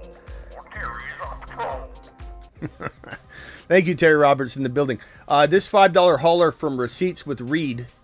He says 49er fans who don't think Aiyuk can be traded live on the fourth moon of planet Uranus. I agree. It's weird though, because it's like they think it's crazy that like Raj, C-Mac, and Vlad, they still laugh at me. They all three laugh at me like at the same time, and they think they're like ganging up on me. Because they say, and Smitty thinks Aiyuk's really mad. And Smitty they'd always make fun of me. They come in here like it's just like silly, man. The fact that they really believe Aiyuk is not in a mad state right now. And that's the trigger for him. Like that, it's not like I even said, oh, Aiyuk's getting traded or he's going to request a trade. And that made him upset. What's making him upset is the word mad. That Aiyuk's mad. They don't like it. I think it makes them feel like it's a real possibility he could get traded. So they just can't handle it. It's like such a sensitive word to them. The word mad. They don't like it. Well, they are in the Bay Area. The Bay Area is pretty woke. Terry Roberts, 50 bold prediction. Who is anyone else to tell him otherwise? Perps is right. Perps is right. Like, we kind of talked him out of that 25. I feel bad now, because what if he gets 4,525 and then all the other ones on the board are wrong, and then we're like looking at it later, we're like, Terry, 47 touchdowns, he got hurt in week 2. Perps is right. Smitty 49ers. Who are they? Says Perps. Aiyuk is pissed. How's that? Matt O says. All right, let me go over to Young. You got anything else? No, I mean if you feel good about Achane over Kincaid, is his ADP like? Is that as of right now he's going higher than Kincaid? Oh yeah. I mean, in redraft he's going the second round, and I don't think he's got like much lesser value in Dynasty at all. It shouldn't be. It should be exactly the same. He's a young guy. So, second round, bro. Kincaid's not a second rounder. I love him. But no, you can't draft Kincaid in the second round in a Dynasty startup. No, yeah. Is it a tight end premium? No, I'm just. Okay. Where's Kincaid going at like right now? I don't know. I mean, it's definitely not going to be accurate now, but let me pull it up. It's not anywhere near that, bro. It's got to be in like the 60s or something. Let me see. Oh, all right. Cool. Maybe 50. Maybe 50. I don't know. Let me pull it up. Kincaid is going at 67. Yeah. Damn. Yeah. I mean, definitely go. Yeah. Around and grab oh yeah. You can. Yeah. Achane is going like rounds and rounds above him, bro. That's crazy. Probably your comment was more crazy than Terry's 25 touchdowns. What? Just seeing like if what with No, the trade? Like, no, that maybe Kincaid and Achan could be close in ADP, and I was just kidding with you. I'm actually like, I'm obviously I'm a big Achan guy, but I just figured like with the Mostert's re-sign and. I wasn't expecting to be still like in the second round, but that's great. Definitely going to keep him for sure. Yeah. Perp says, hold on, let me let the computer read this one. Perps is coming in with the defense of I really did the power of putting Terry on blast for 25 TDs. Definitely. I just want him to win it, though, Perps. But Perps says... Perps 14, what if Stroud does get 4,500 and gets injured with 25 TDS? Now you screwed Terry Roberts. SMH, you should feel bad. And I know Perps is kind of joking, but here's the thing. He'll still win it, though. If 4,500 yards and 25 TDs in like a half a season, he would win the board. He would still win it. Just put an asterisk up there, Smitty. Put an asterisk with a 25 beside it, and that way everybody will know. I'll remember, but just put an asterisk up there with a 25. 25. And you don't have to feel bad. There it is, 25. Perps, I got it up there. All you got to do, he's got a range of 25 to 47 touchdowns now, though. How'd that work out? Terry knows what he's doing. This is a master class on dominating the prediction board. Terry weaseled his way into getting 25 to 47 touchdowns. Anywhere in that territory, Terry wins. Perps is in on it with him. When Terry wins and I send the video request for them to jump on the show and co-host it, Perps is going to be sitting right next to him. They won together. Terry, you're the man. Appreciate you. Brianna. Yes, I use the word woke. I'm just teasing. I lived in the Bay Area for 6 years. 25 or 47 touchdowns. Either one he could get. All right, Ron, anything else? No, I was just saying. Yeah, that's right. Brianna didn't like the way I used the word woke for the 49ers. But you know what? I lived there for 6 years. I know the area very well. So. All right, Ron. Appreciate you. We'll see you later. I'll be live later, I think. On something. I'll probably be sleeping. On something. All right, later, Ron. It was a long day. All right, prayers up to Ron and his family. Later. Sounds like you did it to yourself, Smitty. 25 or 45, either one. If no one wins at all, will you default win under 27? I don't know. Somebody's going to win. We'll have somebody vote on the most accurate prediction. It doesn't even have to land. It's just the most accurate one, according to you guys. So that's the way it's going to roll. Guys, what else you got? I mean, the phone lines are open. If anybody wants to dial in and have a conversation around Diggs, around T. Higgins, around Brandon Aiyuk, around a potential trade, the fact that you don't think either one's going to get traded, the fact that you think a rookie's the best option for Buffalo, which rookie do you like? Do you think the Buffalo Bills should trade up? Do you think the Buffalo Bills have it in them to trade up for a wide receiver? Or do they have so many holes because of this offseason, and they really do, that they can't afford to trade up for one player and surrender another piece of draft capital? Or do they surrender future draft capital and figure out a way to get it done that way? Like, they don't have to necessarily get rid of 2024 draft capital. Maybe they can move the 28 by sending a future second or a third and kick the can down the road a little bit and make sure you get Brian Thomas Jr. instead of a receiver at 28 that might not be quite as good. So, that's kind of my thinking is I like Leggett enough that I'm okay with that. But I don't know. I'm okay with Leggett. I'm okay with Keon Coleman. I think those are good players, but Brian Thomas Jr. is on a whole nother level. And I think it would be, quite honestly, I'd give up a future first rounder and 28 overall to trade up for Rome Odunze. But I don't even know if that's enough to get into the top 10, and Rome Odunze might go in the top 10 now. But Rome Odunze, to me, is worth a future first rounder and the 28 overall. If I was the Buffalo Bills, I'm trading 28, a future first rounder, to get Rome Odunze. And Chicago is probably capable of trading this pick back. I don't know if that's enough. might be, should be. I'd do it. I'd do it for Rome Odunze. Buffalo, future first rounder, 28 overall, solve all your problems, make everybody forget that Diggs ever existed. What's Diggs anyway?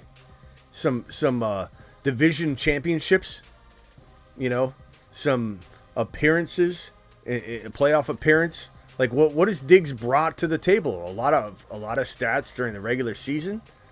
I mean, you can make the team forget about him in a millisecond. You make a bold move and say, you know what? We made a bold move today. We're going to make another bold move today. We're going to go get Rome Odunze, and we're going to do it live. I would respect that move. I would love that move. It would be a fantastic move at the end of the day. Terry, thank you again for your super chat. Terry Roberts with the $50 hauler. Recipes for Reed. Appreciate your $5. John, Terry Roberts, very blessed indeed. Appreciate you. With your super chat. Ray G, Charles, appreciate you, Charles. Thank you guys for your super chats. You guys absolutely rock. Let's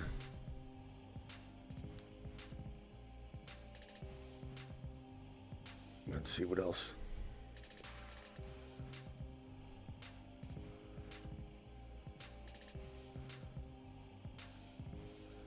What else you guys got? Phone lines are open. Dial in.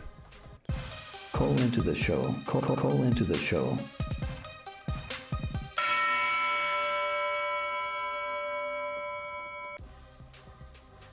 Dial in, dial in, dial in.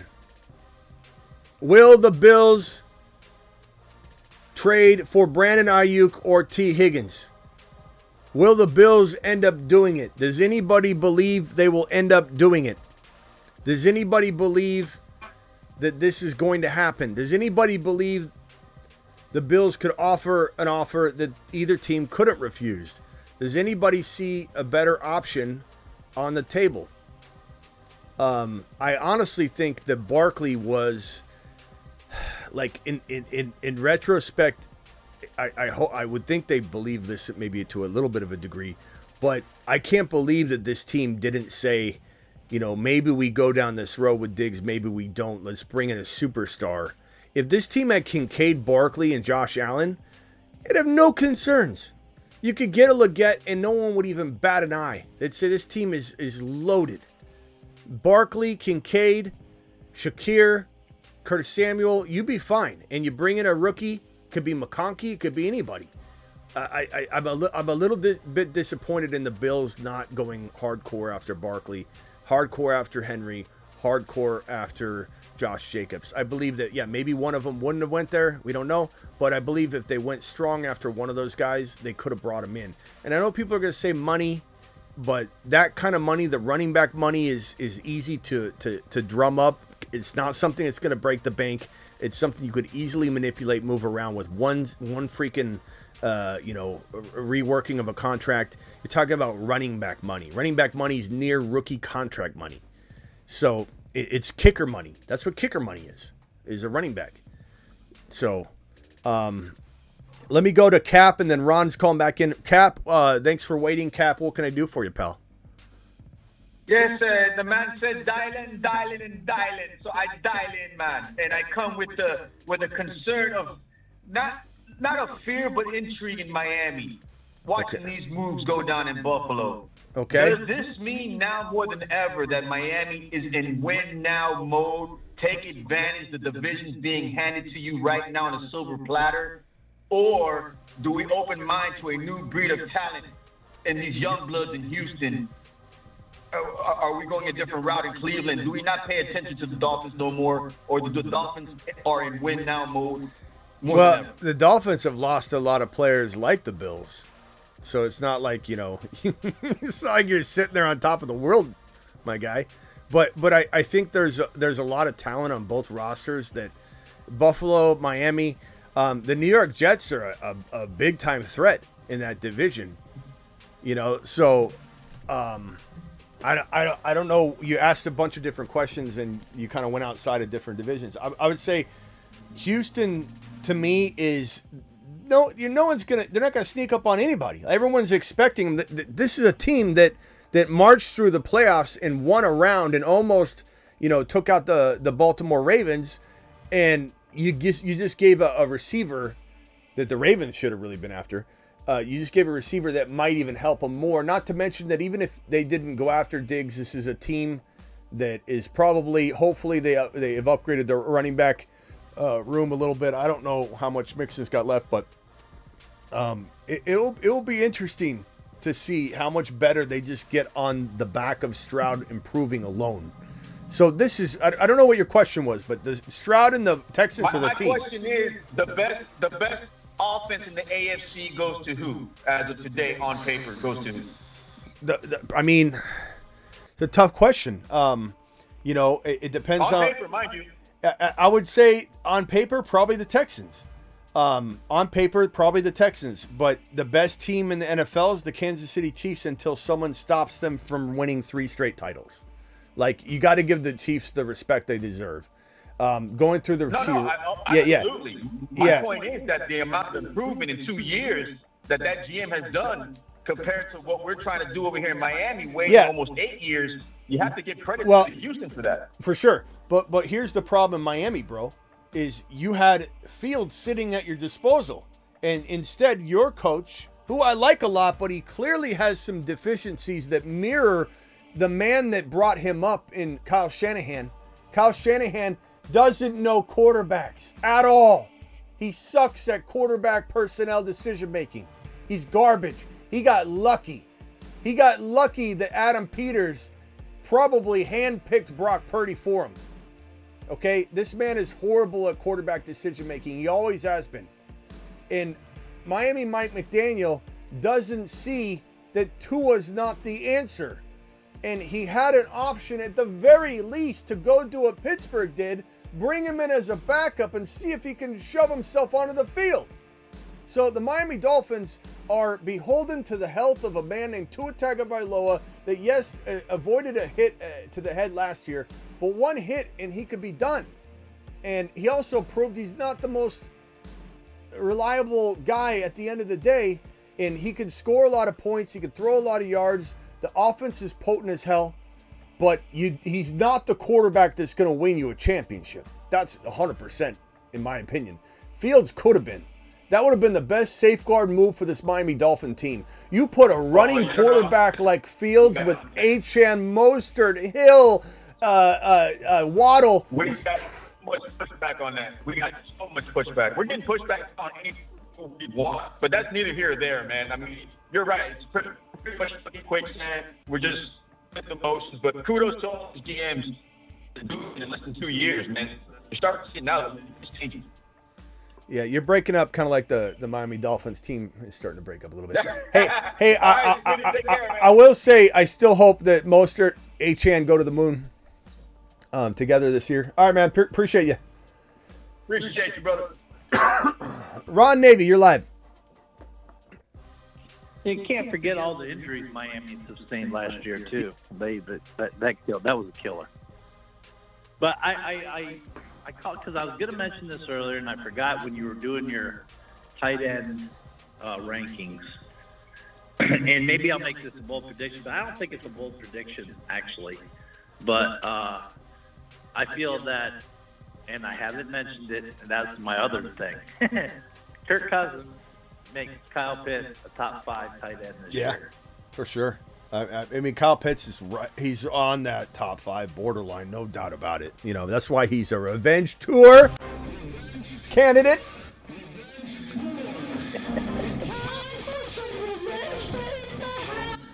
But yeah, no one's put that up, so it definitely could be grabbed later if you want it. But Kyle Pitts, top 5 tight end, definitely in the cards. And where's he going? His value to where you can get him is awesome, right?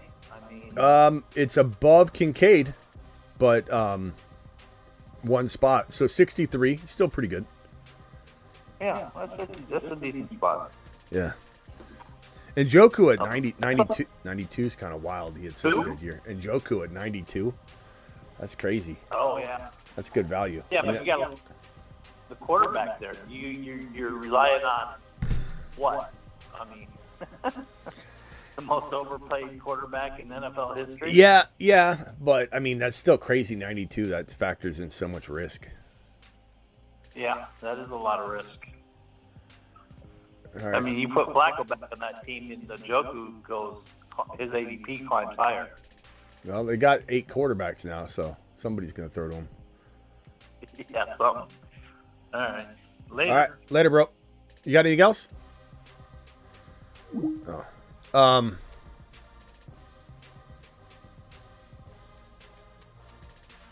If only they would fire Tomlin. Ron says Perps. Fields might win fantasy games, but doesn't make a difference in real games. Well, Marquez, that's your opinion. Clearly, I don't share that opinion with you. Clearly, my opinion is very, very, very abundantly clear that the Chicago Bears don't know how to develop a quarterback, and Fields is going to show the world that very thing this year in Pittsburgh under Mike Sullivan. So get ready for that, Marquez. Get ready for blaming everything that Fields hasn't done yet on him, because it's going to come back around. Is it a lock? No. Is he broken beyond repair? Maybe. But I don't think so. I'm going to bet on that he does amazing things. I'm going to bet on a lot of teams looking back on this situation going, damn, could have had Fields for a 6th-round conditional to a 4th-round pick. What in the hell were we doing? And I'll be here to remind all 30 teams that every day, I'll be reminding them that they passed on this man. Deshaun Watson, garbage. Love Simmons. It'll be interesting to see what this Buffalo Bill team does. 28's a good pick for a wide receiver still. Can't wait to see what they do. Xavier Worthy. A lot of guys you could take there. A lot of guys that are worth that pick, and you don't necessarily need to trade up. Atlanta messed up on Fields, says peanut butter and jelly. I mean, we'll find out if Cousins, like, the only thing I'll say that I agree with that in a sense is that I do believe in Fields, and especially in Atlanta, and I believe in him more long term than Cousins, because Cousins is, he's getting up there and had the Achilles tear and all that, so we just don't know how long he'll last. So I would have much rather had Fields in Atlanta as well. But at the end of the day, we got Atlanta to get Cousins, so that solved that problem. We love that from a fantasy perspective, right? For at least the next couple of years. And then, AD Mitchell to 28 would be good as well. Knights, I believe that would be a great pick. But at the end of the day, we've got Fields in Pittsburgh. That's great. And we got Cousins in. So we got 2 potential problems solved there. Now all we need to be whole is to get Herbert somehow traded from this, what's going to be probably a watered-down offense, traded to Minnesota to throw footballs to Justin Jefferson. Can we get Harbaugh to believe in McCarthy enough to be bold enough to do that? It's so logical. It makes so much sense, and I really would love for it to happen, but it probably won't. Malachi Corley is a Steeler at 20. That's high. I love Malachi Corley. I don't know if the league is ready for that. I don't know if the league understands how good he is to put him at 20, but we'll see. We'll see how high he climbs. He's a yak machine. Love him.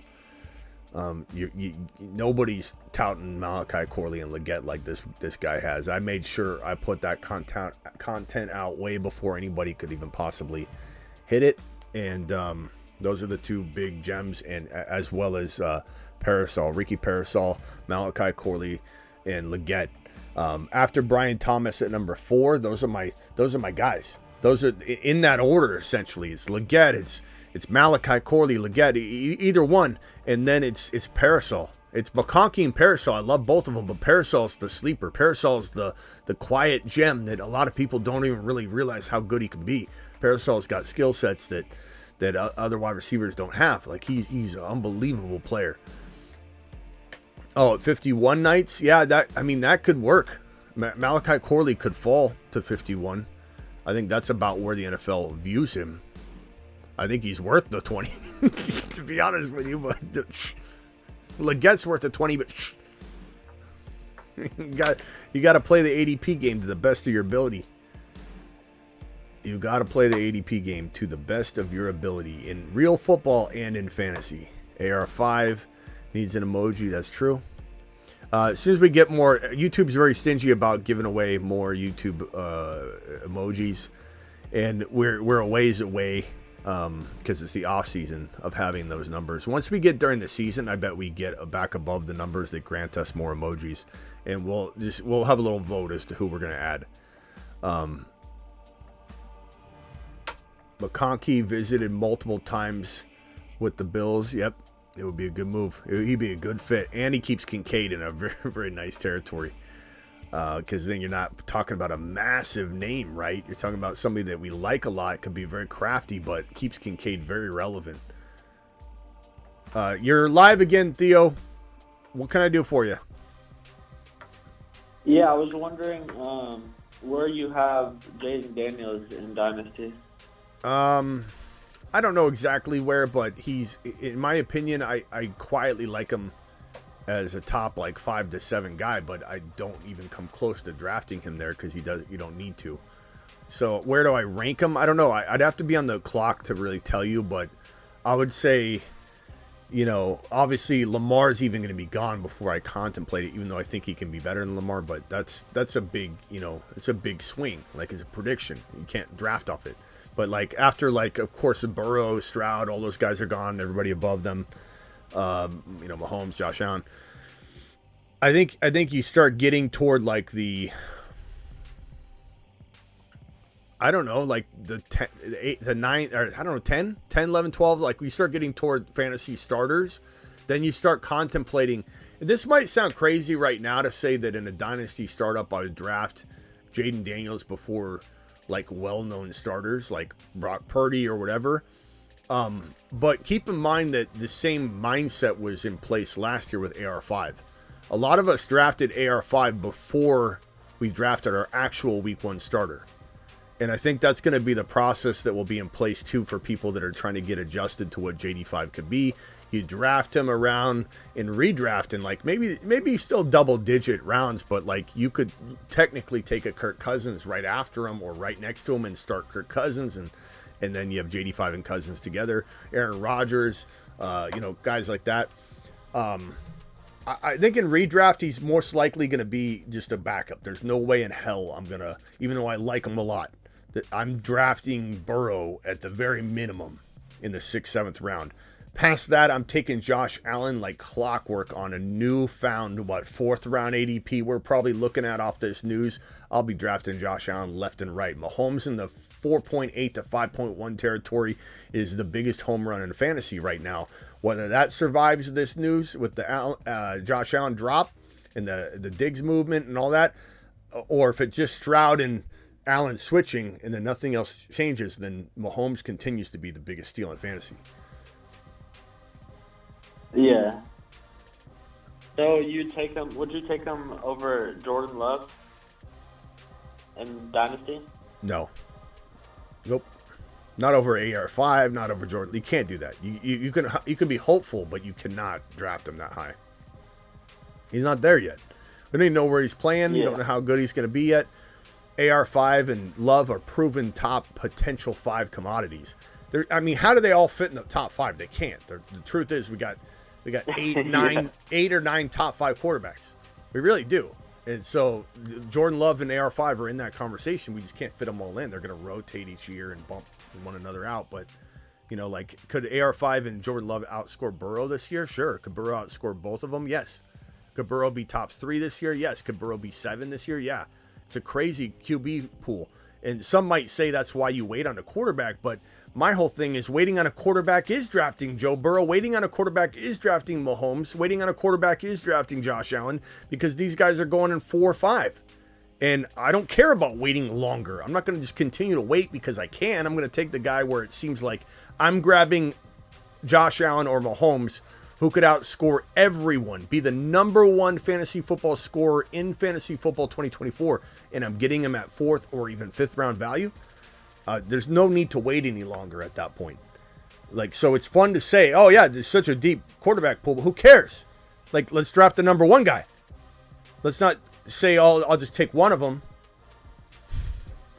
Like, I don't like deciding that. So, like, someone that doesn't want the number one overall pick, they're like, I'll just take the 3 pick because I don't want to decide. Because I'm boring. I'm a boring person. I'd like to take the 3rd leftover guy. Okay, Bob. It looks like I know who's driving. I know who's getting in the front row when we go, speed car racing. Not that guy. That guy just wants to sit in the back. You're not first, you're last. I want to be in the front. I want to win the race. I want to decide. I want the fastest car. Yeah, of course. All right, Theo. Later, bro. What do we got? What do we hear? What do we say? Anyone else, Olave or Waddle in Dynasty? Oh, God, such a tough question. I probably say Olave, but I don't love both those options right now at cost. Like, that's just being real. But I love both the players, but I just don't love their value right now because I hear people say Olave is a 2nd rounder, right? I'm like, no, you can't take him there. He has no quarterback security right now. Watching since 2019, and you've helped me win several championships. I've ventured out over the years for my content, but I always find my way home here at the Fantasy Football Show. To the moon, mashed potatoes. Frost, why you leaving, though? Why you leaving? Bro, this is the only home you need. I bet you maybe the Breece Hall prediction and Gibbs prediction last year pissed you off a little bit because they didn't happen right away. You ventured off. You stepped out on Smitty, and then grass was greener, right? On this side of the fence when you left, and then all of a sudden when Breece Hall finished number 3 or 4 out of all running backs and Gibbs is a top 5 overall running back projected this year because of how good he finished, you said maybe I was wrong. Maybe I shouldn't have wronged Smitty. Maybe I shouldn't have stepped out on Smitty. But Mr. Frost, we'll welcome you back with open arms here. But let's cut it out, okay? Trust in the process. Let's do it live, Frost. Appreciate you. Welcome back. Welcome home, Frost. He always comes back with flowers and says sorry. Frost stepped out to get ice and never came back, and now he wants back. What are we doing here? Jaden Daniels or Anthony Richardson? Anthony Richardson. And it's not knock on JD5. I love JD5. He could be better than Lamar, but you can't draft him to be better than Lamar. That's that's something that you project. You project and predict. Never left, just diversifying. Okay, gotcha, Frost. Frost to the moon. Frost to the moon. I don't want to be in the first 5 picks because I don't want to choose, says Joe. I know Joe's playing around. It's so funny people think like that. Like, why play? Why cross the street? Why not just sit at home? Why not get an Uber to get you to drive you across the street? Why even get up? What if you get up and you don't breathe? You might as well just stay down. He had 1,400 yards and 8 TDs. I don't know who we're talking about there, Mark. I am interested in seeing the new Titans offense. I kind of am too, gaming. They're looking a little bit more crafty every day. And if Levis is the real deal, and I'm starting to think Levis is going to have enough weapons to maybe prove that, it's going to be quite interesting to watch Levis. To be frank, I'm a little excited about it. Perp says Frost is a cheater on us. Me familia. He's changed. He needs therapy, and we're here to help him with that. Yeah, we don't give up on family, but you can't keep stabbing us in the back, Frost. There's too much content here for you to go consume others. So that means you're not watching some shows. Okay? That's what you're doing. I mean, let's be real. You can't trust the rookie QB. Yeah, no, it's a different time, bro. It's a different time. You could trust Stroud. AR5 got hurt, but you could trust him until he got hurt. And you could say, oh, but he's going to get hurt. It's a different time. I think this mentality, James, no offense, is old school. And the college game is translating so quickly and right away now that it's different. And it's going to take you some time to, I think, get adjusted to that. But AR5 is absolutely gonna smash. Is Untold Truth wants to know, is AR5 worth a 1.6 in Dynasty? I assume this is a super flex. Yeah, in a Dynasty 1.6, but in a 1 QB, hell no.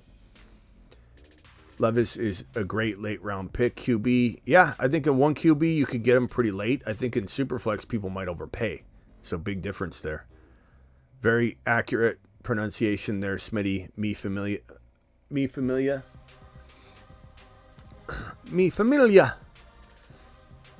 I speak a little Spanish, bro. Okay, you're not talking to somebody that didn't take some college Spanish. You know,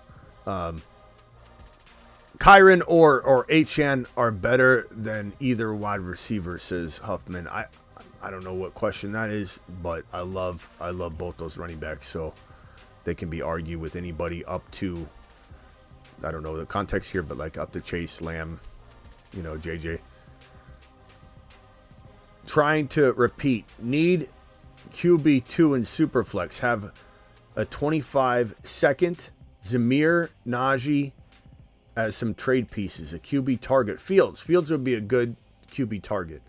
I use second rounders, things like that. I don't know that I'd give up Zamir or Najee. If you're going to give up Zamir or Najee, I mean, I don't know what in Superflex is hard to acquire quarterbacks, and like Love and Burrow and those guys are going to be hard to get. But if you could, you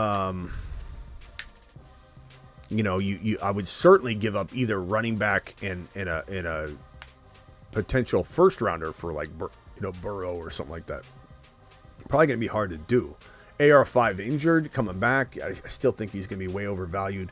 But you're not going to... The only quarterback you can get that's starter capable and elite, but not a starter right now, is Fields. So that would be where I go. Would I trade Zamir or Najee for Fields? I guess maybe. I don't know if I'd give up more. But the problem is that's a good player. I don't know.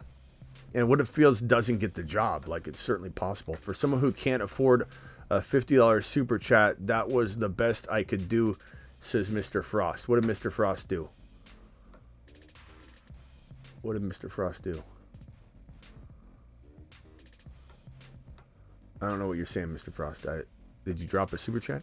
Could be the most enjoyable offseason thanks to Smitty, the GOAT. Thank you, Ezra. Ezra to the moon. Ezra, $10 haulers get moonshots. To the moon. Boom. I know what you're saying. You're saying you dropped that exclusive membership comment as your way of just saying thanks. I'm just joking with you, bro. I hope you aren't taking offense to that, Mr. Frost. Mr. Frost to the moon. We're just messing around with you saying that you've been stepping out. Mr. Frost, we love you. You know this crowd? Okay. I just want to make sure Mr. Frost knows that we're not upset at all. It was a great compliment that you gave me. Telling me that you no longer want to cheat, but you keep doing it. it's in your genetics, but it's okay. You're at least honest about it. Is your 2024 Moon Man list out yet? Says Goose. Goose, where you been? You're stepping out too. If you haven't noticed that we've got a full Saturn board, we have a near half full Moon Man board, and we have a near half full Mars Man board. Like, you don't even know what's going on here at all, Goose. The Saturn Men. One small step for man, one giant leap for Saturn. Hall, Kyron, JD5, Puka, HN, Gibbs, AR5, Bijan Robinson. He's on a shuttle to Mars. London, Stroud, McBride, Bowers, smashing. The Moon Man. Jacobs, Adunze, Zamir, Penix Jr., Malachi Corley. What's wrong with you? Get in here, Goose. You have a Moon Man out yet? Have you dropped a Moon Man, Smitty? Goose waking up from a dormant nap. He's hibernating. Goose, we're glad to have you back. Busy with the bathroom remodel. You're the number one person that should be listening to the show on repeat. You should be playing the show while you're doing the bathroom remodel. You've got no excuse, Goose.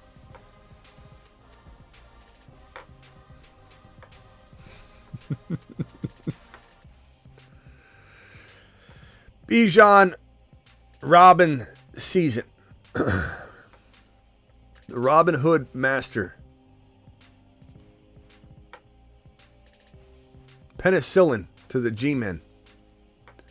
Ezra says, I think was actually trying to write Penix Jr.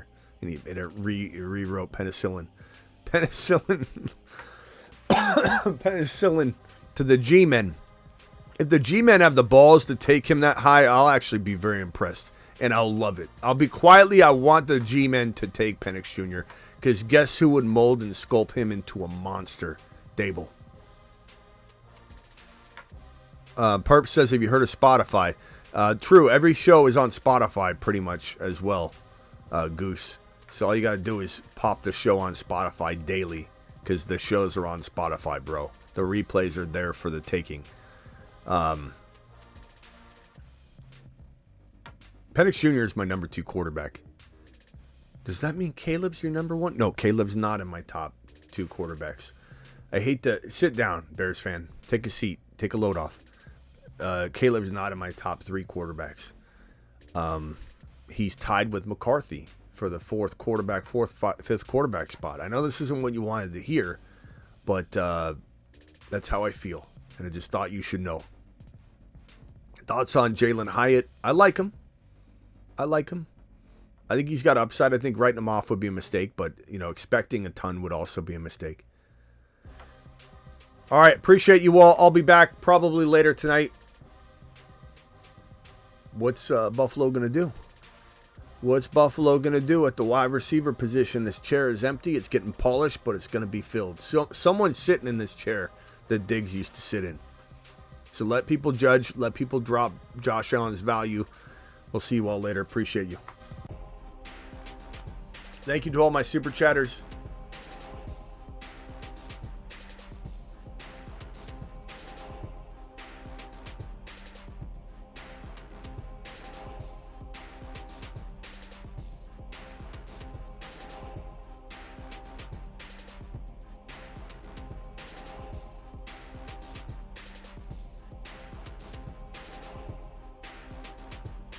Later Silver, later Matt O, later Hoosiers, later Just James, later I Am Leo, later Huffman, later Prime, later Jack, later Jeff, later Caps. We'll see you later. Thank you to my moderators, Travis, Space Ricky, Blackbeard. I don't know where Vampy is. Terry Roberts, appreciate you dropping your 50 wad. Thank you for my $50 drops.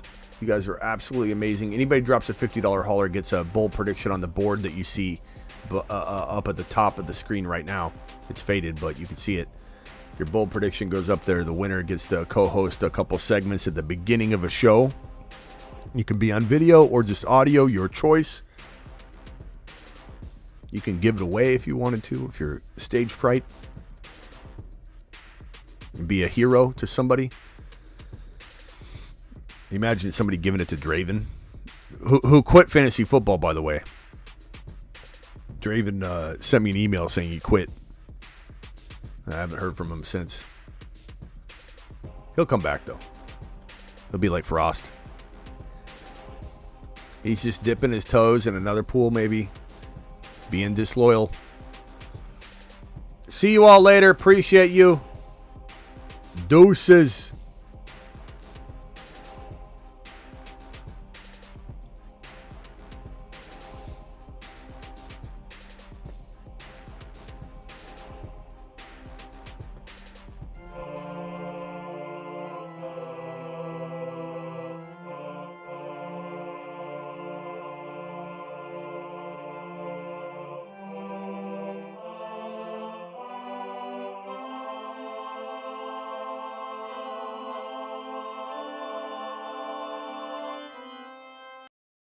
Liftoff of mission 3, 2, 1, 0.